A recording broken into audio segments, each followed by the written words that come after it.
Guys,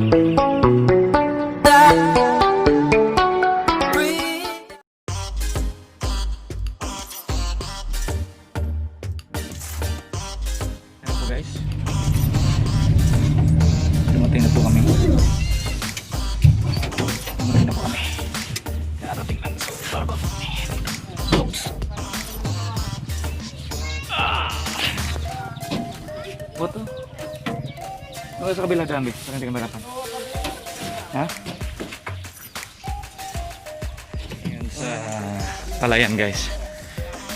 Ayan. Ano po yung palayan? Pero hindi yan sa amin. Tingnan pa lang namin kung saan banda yung palay ng misis ko. Pamilya ng misis ko.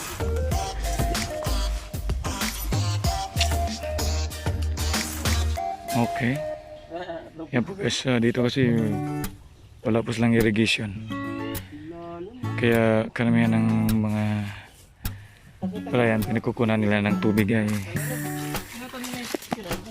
magawa sila ng kung sa kipisa kan.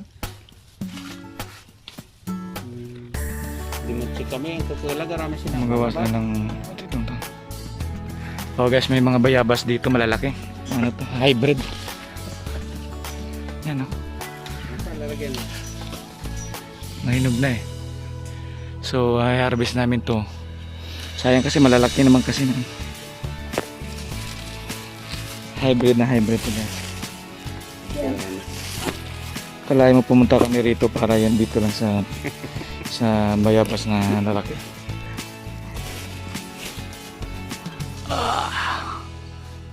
Iba na sa atas eh. Ito na po guys, nag-harvest na po si Bisaya. Guys, tingnan mo yung bayabas, ang lalaki. Kalahin mong magbiyahe kami ng ilang oras para lang dito sa bayabas na to. So dito linada rin to. Ay, isa sira na, sayang. Ito na po yung tanghalian namin ngayon. Hybrid na ano to guys, hybrid na. Hybrid na bayabas. Yung mataas na kahoy. Bali ito na po yung palayan guys. Siguro mga ilang abot po ito ng isang hektarya? Mga isang hektarya rin to guys. Puro palayan. Hanggang dun yung sa may kubo. Yan. Tapos sa kabila. Yung pinakadulo hindi na sa amin yun. Dito na lang banda. Siguro mga ilang sako rin. Depende rin to sa ano, sa panahon. May panahon kasi maganda. Meron ding pangit. Tsaka sa tubig ko yan, no? At ito, no? Kaya ang tubig dito, pinagkukunan dito sa may, anong tawag dito? Talon? Water pump, dyan. 3 tubo yan, guys, para makakuha sila ng tubig. Tapos, gagawa sila ng may tubo yan. Yan ang magkukunik papunta dito sa mga palayan, magsusupply ng mga tubig. Kasi wala sila ritong, ano yung irrigation, eh. Wala silang pinagkukunan ng tubig. Kaya talagang sila maghuhukay. Ito, may mga tanim na sila dito.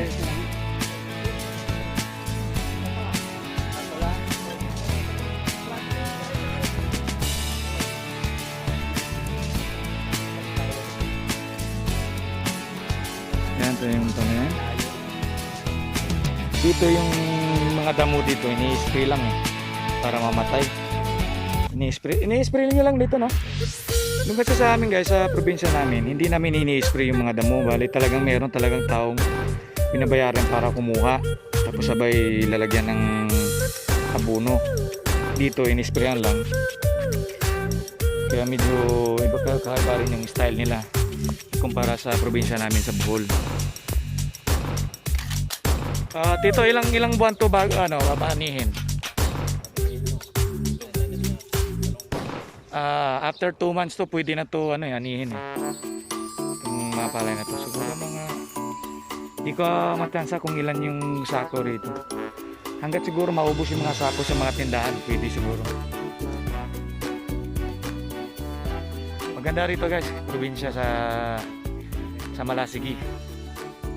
Nung una pumunta kami dun sa kabila yun, sa kabilang side. Sa Manggahan yun man yun, bumisita kami tinignan. Kaso lang walang mga bunga eh.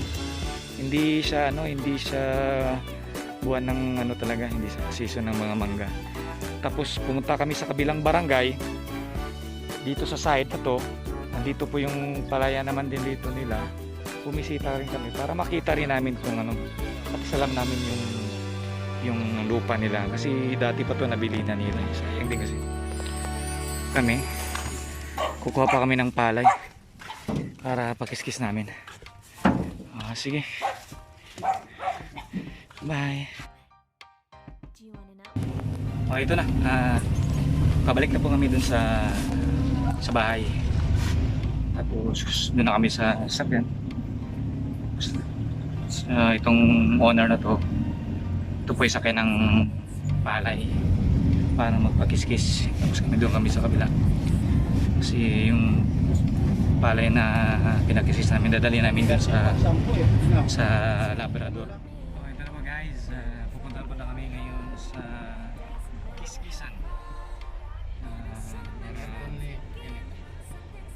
Para ipakiskis yung palay.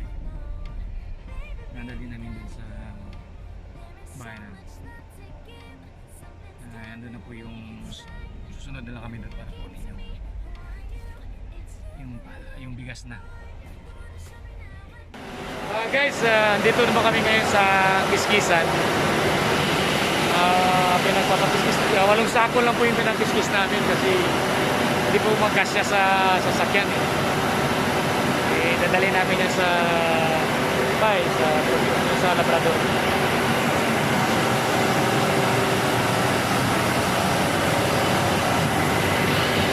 Walong sako yan.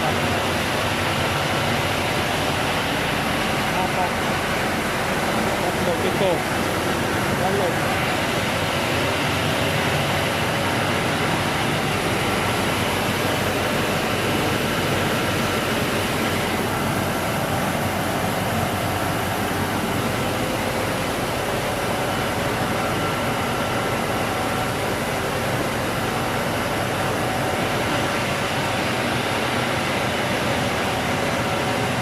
Maghihintay na lang kami na dito.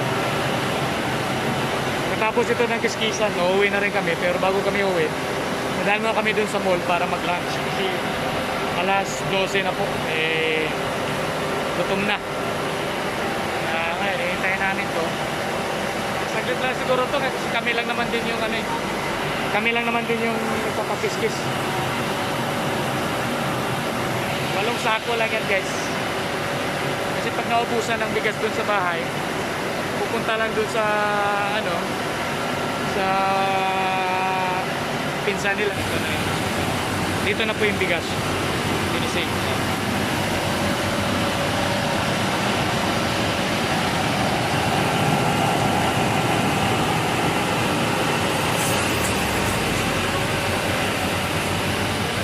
Tapos dito, tapos nakakat yan. Ang resulta dito, dito ang resulta. Ang bilis oh.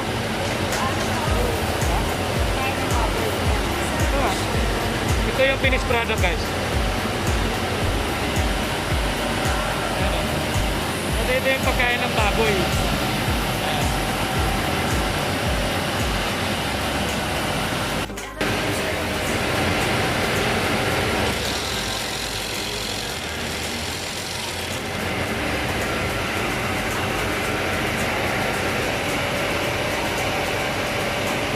$25 kilos po ang isa lang, 25 kilos.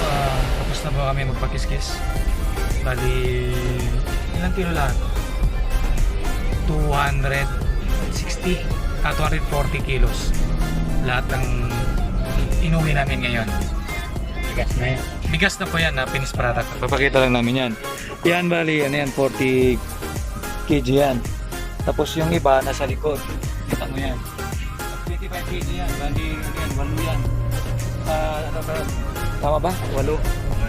Walong tag 25.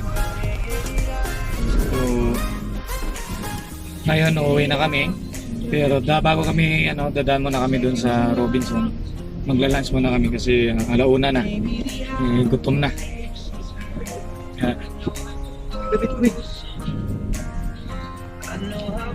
Sige na.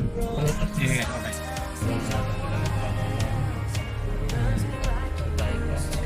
Parking na po kami. San Carlos.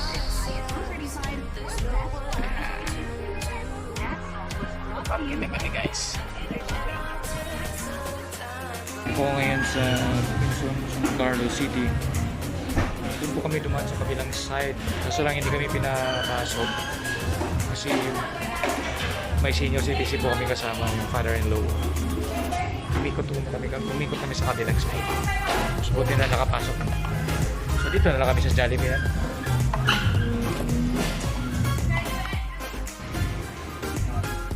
Imbis na doon kami sa Vikings kakain, sa Vikings. Eh, hindi kami makapasok kasi meron kami kasamang senior. Nangyari ngayon, dito na lang kami sa Jollibee. Jollibee na lang kami. So, kakain ko na ako saglit ha. So, bye-bye.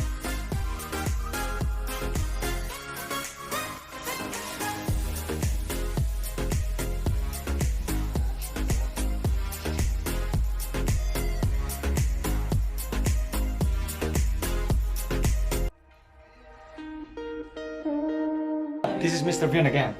Kararating lang namin ngayon dito sa bahay. At yan na po ang bigas. Ang bigas. 8 kaban pinagili namin at ang resulta po ay 40 kilos. Okay guys, maayos mo naman.